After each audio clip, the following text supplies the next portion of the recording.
Alright, here we have a 2002 Mazda 626. This application will actually apply to a lot of the Ford Probes that actually use the same engine. Mazda MX-6. I happen to own a Mazda Millennium as well, and the engine is the same. However, a few variations to that engine. This will apply to the non-Miller engine. I do not own a Miller engine, so I wouldn't actually know how many of this application will apply to that engine. To this particular case, I have a P0400 code, and basically it's for EGR flow. And I had addressed the EGR for the first time when the car had 130,000 miles for the first time, and it was clogged. And for those that actually want to know, the EGR is located right under the throttle body, right there where it actually attaches to the plenum. I actually took the plenum off to do a valve cover gasket because it was leaking. It was actually falling on top of the exhaust manifold behind it, and it was actually steaming a lot and creating bad odors. And also, I had to put a lot of oil into it because it was escaping from the back of first bank. As in for this case, it's actually giving me an EGR code because of a vacuum line that broke. And I noticed that when I took the plenum off to address the valve cover and the gasket and the cover itself for painting and revision, I actually saw that at the bottom of the plenum you do have two valves or two containers, which I'll show you guys in a little bit. But in between those two containers actually is held up together with vacuum lines. And I noticed that whoever had worked on this car before actually worked with them with zip ties. Now, I understand that it gets very hot down there. It's like right above the engine. It does, absorb a lot of the heat. And when I painted it, I put it back on, and when I put the engine back on, I heard a vacuum leak. No check engine lights, and eventually when I was driving, I got the P0400 code. So we're going to address the removal and installation of this plenum. Word of caution, take your time. Average will take you 3 to 4 hours. You need to pay a lot of attention to this job because it does have a lot of vacuum lines, especially behind the plenum, under the plenum. Be careful with these shutter valves. They actually do get very brittle. There's one here and there's one right there, and that was the problem that I had initially. It broke, and I was able to put it back together with liquid tape. And just word of caution, if you do break one of the shutter valves, you cannot buy them separately from Ford or Mazda. It comes together part of the plenum, and you're looking at a $600, $800 plus just for the plenum, just for those two shutter valves. So we're gonna address all that, and in the next clip I will show you the vacuum line diagram that I obtained from Mazda for this engine. Now, it would apply to it in most cases. I actually believe it was a recycled one from Mazda. However, when I compare the chart to this engine, I noticed slight variations to it. But again, take pictures, videos, make notes before and after, and you'll be fine.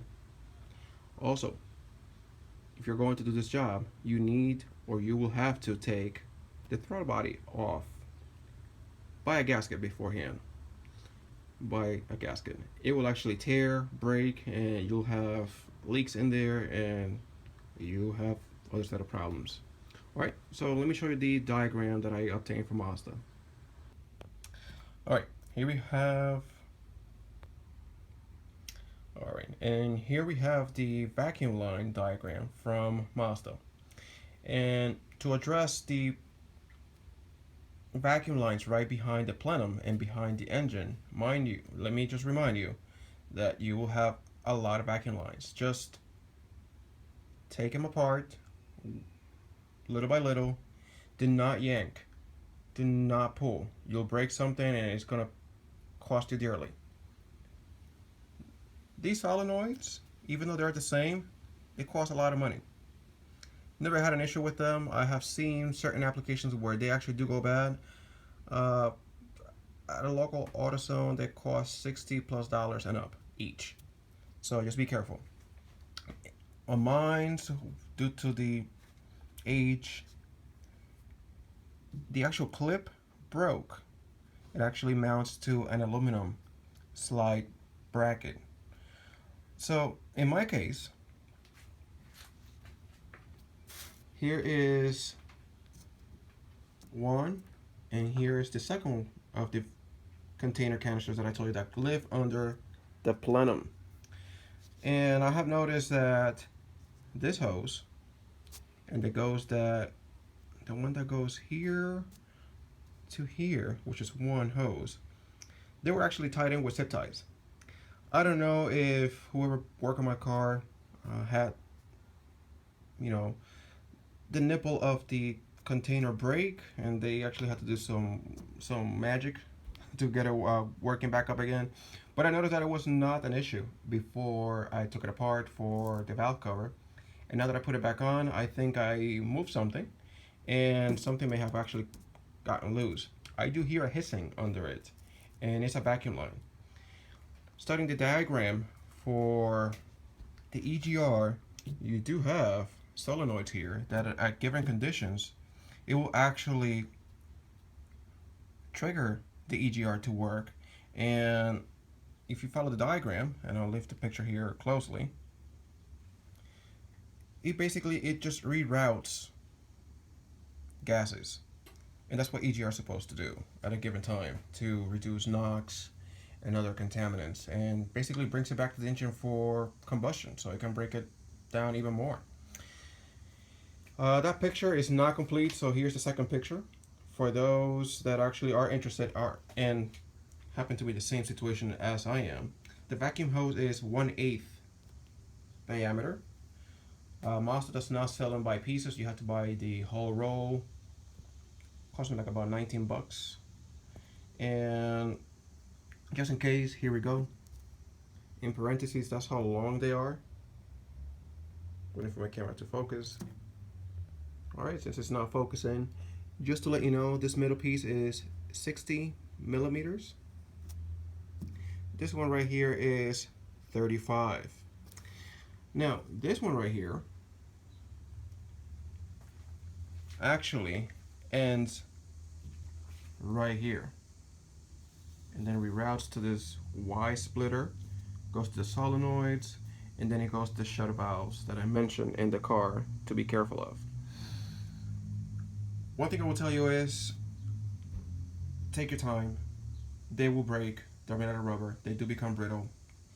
If you happen to be at a connection where it is just stuck in there, take a razor blade, slice it, and then peel it. Do not fight with it, because pulling it, you will actually break the connection since they're made out of plastic.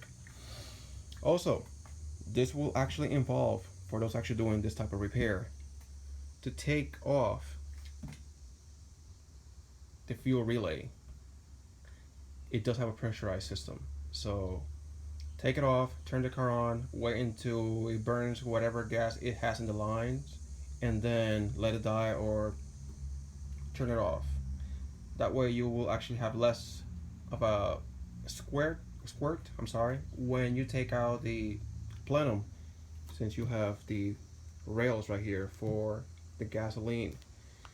Now, I will actually try to record as much as I can when I do pursue this, but for now I'll leave you with this information.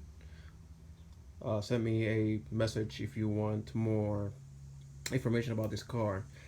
For what I know, this applies to the V6 engines from 96 to 2002, slight variations. The Millennials were always 6 cylinders, so it will apply to a lot of those, even though the EGR is actually routed slightly different. I did have an EGR issue in my Millennia, and it was so much easier to actually work with it rather than this one. This one is all crammed in, wrong place, and the Millennia is in the firewall. So when I get to it, I will show you how to work around a Millennia if you own those non-Miller engines. And for those that are watching, thank you so much. Have a good day.